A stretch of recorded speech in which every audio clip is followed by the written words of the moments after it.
ఏం చేస్తున్నారండి? పరాటా చేస్తున్నావా? అబ్బో, పరాటా సెంటర్ లో వనుకొస్తామే. ఏమేం మరి పరాటా సెంటర్ పెట్టుకునే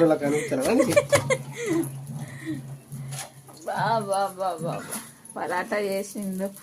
కష్టపడి చేస్తున్నావా రెడీమేడ్ ఇంతకు? రెడీమేడ్. అయ్యా, ఏమన్నా నా కోసం కష్టపడి చేస్తున్నావా అనుకున్నాను. దీంట్లో కాంబినేషన్ ఏం చేసినారు? కాజు మష్రూమ్ కర్రీ. ఓ, నా కోసం ఇన్ని స్పెషల్ చేస్తున్నా చూడండి. మా ఆయన ఇటు పరాటాలు కష్టపడి చేస్తా ఉండు, ఇక్కడ మళ్ళీ కర్రీ చేసి పెట్టిండు, ప్లేట్ కూడా నీట్గా సర్వ్ చేసి పెట్టిండు. నాకేనా? నీకే తీసుకో.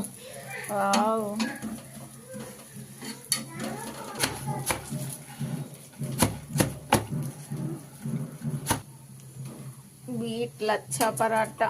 దీంట్లో అయితే 5 వచ్చినాయి క్వాంటిటీ.